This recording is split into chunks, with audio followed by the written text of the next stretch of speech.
Hello guys, स्वागत है आपके मेरे इस वीडियो में Shinchan the fastest leaf the movie की सीरीज में। तो गाइस, इस सीरीज का ये दूसरा पार्ट है। पहला पार्ट मैंने डाल दिया अपने वीडियो में, आपको मैं लिंक डिस्क्रिप्शन में दे दूंगा, जाके देख लीजिएगा। लेकिन गाइस, आपने पिछले वीडियो में मुझे बहुत कम सपोर्ट किया गाइस, तो प्लीज़ गाइस मैं आपसे रिक्वेस्ट करता हूँ कि इस वीडियो में मुझे फिर से सपोर्ट करना। मैं फिर से बोल रहा हूँ गाइस, प्लीज़ गाइस। ठीक है, तो ज्यादा बातें ना करते हुए चलिए वीडियो को शुरू करते हैं।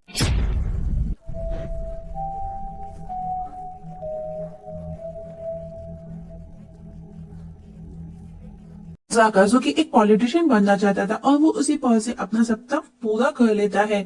वहीं पर हम देखते हैं नैना जो कि टीचर बनना चाहती थी और वो डांस कर रही है, मतलब पूरा की पूरा शहर इन कलरफुल पर्स पर अपने सपने पूरे कर रहा था। इवन हिमावारी अपने ही मॉम डैड को खाने की कोशिश कर रही थी क्योंकि वो साइज में बहुत बड़ी हो चुकी थी। शिनचैन भी अपनी फेवरेट नैने को दीदी के साथ होता है, उसके पेरेंट्स का भी सपना पूरा होता है और दोनों आपस में लड़ते हैं कि शिनचैन के फादर उसकी मदर के साथ में उस आदमी को देखकर उससे झगड़ा करते हैं कि उसका ये सपना था कि एक आदमी के साथ में वो न्यू डेट पर जाए।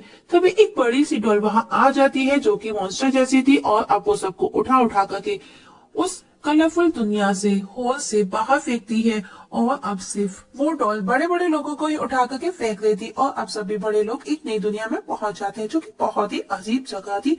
हर तरफ अंधेरा ही अंधेरा था और तभी उन्हें वहां वही सपने वाली मॉन्स्टर फिश नजर आती है और वो वापस सबको खाने लगती है। नोरा और उसकी वाइफ को निगल जाती है और वो दोनों वापस एक नई दुनिया में पहुंच चुके हैं। नोरा को उसके ऑफिस से सीईओ पोस्ट से हटा दिया गया है, वही उसकी वाइफ को वही लड़का मिलता है जिसके साथ में वो डेट पर गई थी सपने में और वो उससे $3 मिलियन रुपए मांगता है और ये सुनकर के वो वहां से भागती है कि इट इज नॉट पॉसिबल। और अब शहर के सभी लोगों के साथ में कुछ ना कुछ गलत हो रहा था।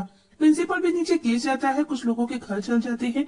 इवन शिनचैन की टीचर जो बहुत ज्यादा खूबसूरत थी वो खुद की शक्ल देख करके डर जाती है। वही बच्चे को भी अभी उस कलरफुल दुनिया में ही होते हैं जहाँ सब खुश थे। तब साकी बताती है कि अडल्ट के सपने ज्यादा अच्छे और क्रिएटिव नहीं होते और जो छोटे हैं उनसे हमको ज्यादा फायदा होगा और वो उसी मिस्टीरियस मैन के साथ में दिखाई जाती है।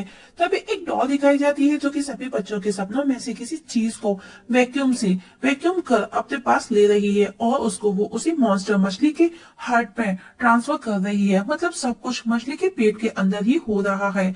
वही एडल्ट्स डरकर भाग रही हैं क्योंकि कोई मॉन्स्टर उनके पीछे पड़ा है और इस बार वो मॉन्स्टर मछली नहीं थी, कुछ और ही था। और सभी शहरवासी जाग जाते हैं, नींद से सबकी आंख खुल जाती है। जैसे ही वो मॉन्स्टर उनकी तरफ पड़ता है, उन्हें खाने को होता है, वो नींद से जाग जाते हैं। शिनचैन के पेरेंट्स बहुत डरे होते हैं। वही साकी को दिखाया जाता है जो कि किसी हेलमेट को लगा करके सोती है जिससे वो सभी को कंट्रोल करती है, सभी के ड्रीम्स को। और तभी वही मिस्टीरियस ओल्ड मैन उसके पास आकर के उसे मॉर्निंग बोलता है, जिस पर साकी रेस्पॉन्स देते हुए बोलती है मॉर्निंग डैड, मतलब वो दोनों बाप बेटी है। वही स्कूल में सभी बच्चे अपने स्कूल के सपने को लेकर के बातें करते हैं और सब खुश होते हैं। वही साकी को कुछ बच्चे परेशान करते हैं, तब शिनचैन उसे उनसे बचाता है। नैनी साकी को शिनचैन को थैंक्स बोलने को बोलती है पर वो मना कर देती है क्योंकि वो बहुत ही ज्यादा एटीट्यूड गर्ल है। वही रात को हिरोशी सो रहा होता है। शिनचैन का फादर तभी उसे कुछ आवाज सुनाई देती है, आई लव यू डैड। और वो नींद से जाकर के देखता है तो उसकी जगह उसके दोस्त कावागुची ने ले ली थी और हिरोशी जोर से चिल्लाता है और वो देखता है कि वो एक सपना था जो देख रहा था। वही बच्चे भी सपनों में थे। शिनचैन भी लड़कियों के साथ में मजे कर रहा है जो कि हमेशा उसका काम है और सभी बच्चे अपने अपने सपने में होते हैं। वापस वही डॉल्स आकर के उनके सपने से कुछ वैक्यूम करते हैं और अब सबके सपने खराब होने लगते हैं और जिन सपनों को वैक्यूम किया गया उन बच्चों को उठा करके उसी होल में फेंक दिया जाता है। तभी साकी का फादर वहां आ जाता है और कहता है, हमने जितना सोचा था हमें उससे भी ज्यादा ड्रीम एनर्जी मिल चुकी है। वही बच्चे उस डार्क जगह पहुंचते हैं जहां पर मसाओ भी जा चुका है।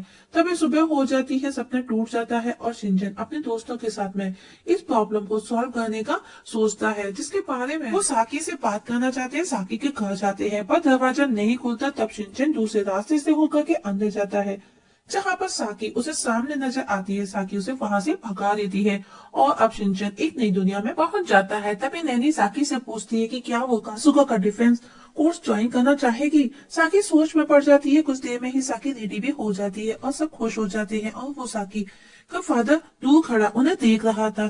फिर से रात को शिनचैन के फादर और मदर शिनचैन से कहते हैं कि क्या वो उस नाइटमेयर से बच सकती हैं। तो शिनचैन कहता है हाँ, अगर वो मछली आप लोगों को खा ले। और वापस जब वो सो जाते हैं तो उनका सपना स्टार्ट हो जाता है और शिनचैन के पेरेंट्स उस मछली के मुंह में कूद जाते हैं और वो बहुत खुश होते हैं कि वो अभी प्रॉब्लम सॉल्व हो जाएगी, पर पीछे से बाहर निकल आते हैं। वहीं पेट के अंदर का जाका साकी और उसके फादर को देख रहा होता है कि वो किसी जगह खड़े हुए हैं और वो समझ जाता है कि वो सब वही दोनों कर रहे हैं। वहीं नेक्स्ट डे साकी को शिनचैन उसके पास जो टॉय था उसका पूछता है, जिसको साकी बताती है कि वो पाकू है।